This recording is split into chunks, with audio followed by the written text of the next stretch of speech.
And to say Ned was just an ordinary boy would be wrong.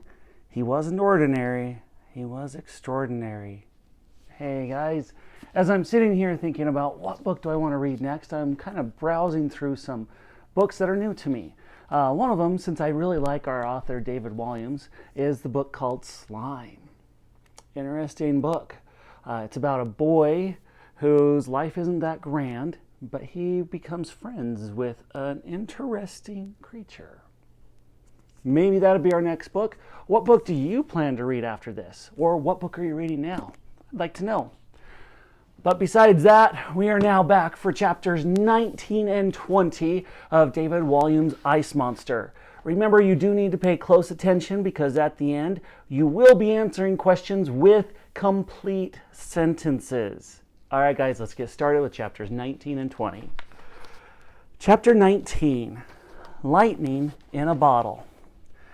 Down in the secret room, the two intruders froze in fear as a figure wheeled himself out of the darkness holding a lantern. The man was so elderly he had the appearance of a tortoise. He was completely bald and wore a pair of half-moon spectacles on the end of his nose. His clothes were a dirty old laboratory coat worn over a tweed suit that was falling apart at the seams. He had gnarled slippers on his feet and fingerless gloves on his callus-encrusted hands. "It's you!" cried Dotty. "Everyone thought you were dead." "No, lonely cleaning woman, I am very much alive." "Who is he?" said the girl. "I am the professor," he announced grandly. "Professor of what?" asked Elsie. "Exactly," joked Dotty. "Everyone in the museum knew him. He used to be one of the top men here until the—" Yes, the professor interrupted. "We don't need to go into all that." "What's all that?" asked Elsie, intrigued. "The professor was nearly burned the whole museum down in one of his madcap experiments," said Dotty. The old man's face turned a furious shade of purple. "That is not what happened, you stupid, stupid woman." "Well, then, what did happen?" "You're not quite as clever as you think, man." The girl couldn't help but smirk. Here were two grown-ups bickering like children. The professor wheeled himself about his secret laboratory, lighting the candles around the space, one by one. Soon, a room was revealed, the likes of which neither Elsie nor Dotty had ever seen before. There were glass tubes everywhere, chemicals in dusty old bottles, and scientific equations scribbled in chalk on every inch of the walls. It was like being able to see inside the old man's brain. Brilliant, but bonkers. "I was conducting a revolutionary experiment to harness the power of lightning," continued the professor. "Something I had been working on for many years. One stormy night 10 years ago, I launched a small metal-tipped balloon into the sky. Attached to the balloon was a length of copper wire. The wire led down to the bottle that now lies smashed on the ground." "So what happened?" asked Elsie, intrigued. "If I tell you what happened," interrupted Dotty. "Do you mind if I tell my own story, thank you? Very much, you ignorant woman," said the professor. "I ain't got a clue what ignorant means," scolded the woman, "but it better not be something bad." "My experiment was a complete success," continued the professor. "I captured lightning in a bottle. That is, what gave you the little electric shock." "Little?" exclaimed Elsie. "Anything bigger, and it would have killed you," replied the professor. "Sizzled to death in a heartbeat." Elsie gulped. "So, if the experiment was a complete success, why did you lose your job?" she asked. "Good question," murmured Dotty. "Silence!" ordered the professor. "The copper wire became wrapped round one of the museum's towers. Another, much stronger bolt of lightning hit the balloon, and it set the tower on fire." Dotty jumped in. "It's very lucky it wasn't raining cats and dogs that whole night, or the fire would have burned the whole museum down to the ground." The professor fell silent for a moment, then bowed, his head in sorrow. "I was hauled in front of the museum director, and told in no uncertain terms that I was never to practice science again. I was thrown out. But the museum was my life. I had nowhere else to go, so I hid down in the cellar. It was so long ago now, all us upstairs thought you was dead. I might as well be, murmured the old man. Now I'm just rotting away in the dark, waiting till the end.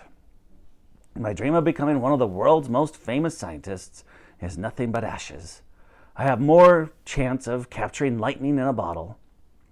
Elsie's face lit up. A thought had flashed across her mind. It was an idea so crazy it was brilliant, and so brilliant it was crazy. I think there's still a chance your name could go down in history. How? Spluttered the old man. You could help bring a prehistoric creature back to life. Chapter 20, Dark Fire.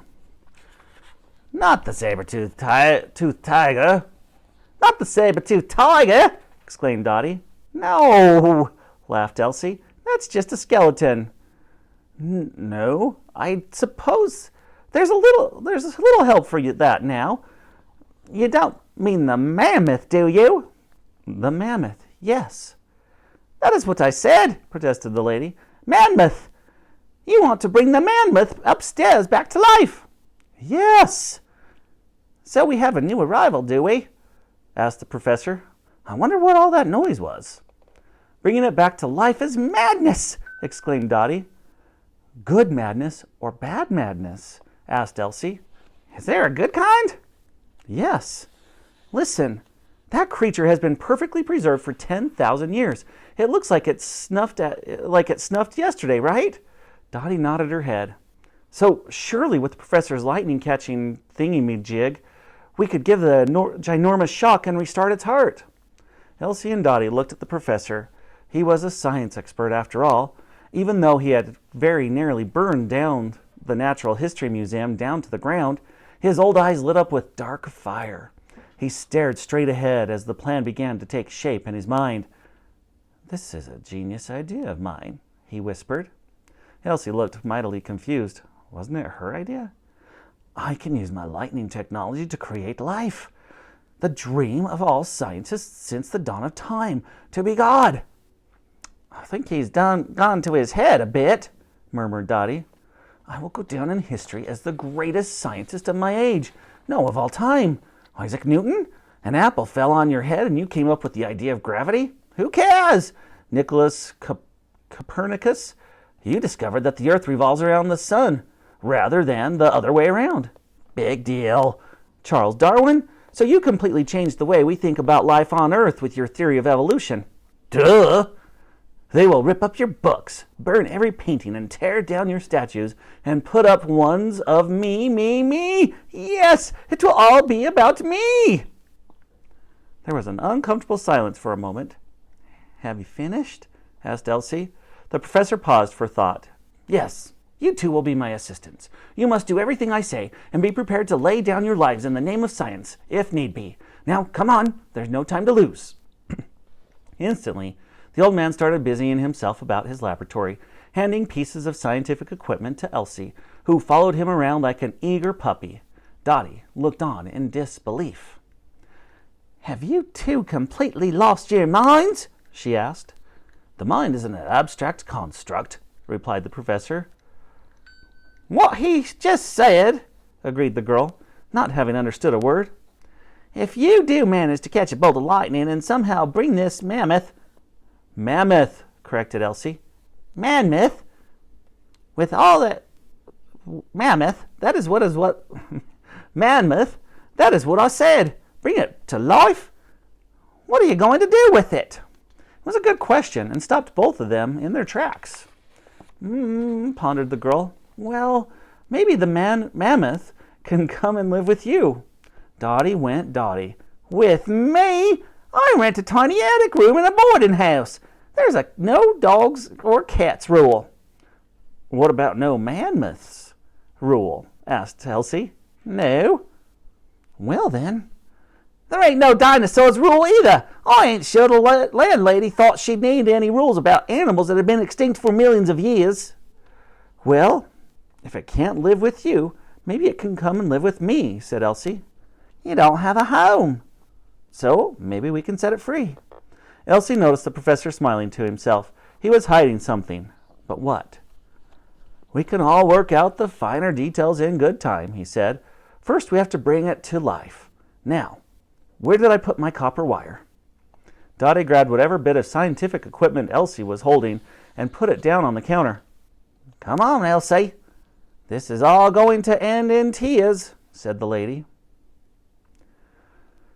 With that, Dottie grabbed the girl's hand and dragged her over to the secret door. Please, Dottie. I beg you, cried the professor. I need your help too. No. Please. No means no. Just the other side of the door, bootsteps could be heard again. Click-clack, click-clack, click-clack. The pair fell silent. Shh, husked Elsie. It's Clout. He doesn't know I'm in here, hissed the professor.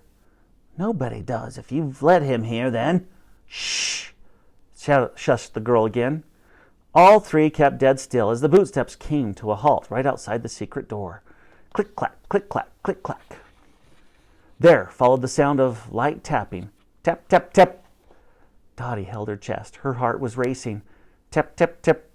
Elsie had to hide herself countless times before. The trick was not to breathe. The girl stretched out her hand in silence to the lady. Dottie clasped her hands together and closed her eyes in prayer. Tap, tap, tap. Had Clout worked out that there was something behind the secret door? Not yet. There was the sound of bootsteps again as Clout moved off. Click-clack, click-clack, click-clack.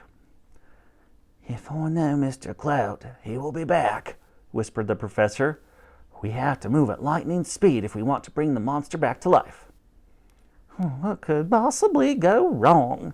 Muttered Dottie.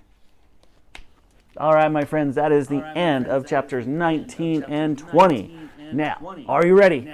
Let's see. Let's try to do this in one try. Okay. You will be answering each and every question with...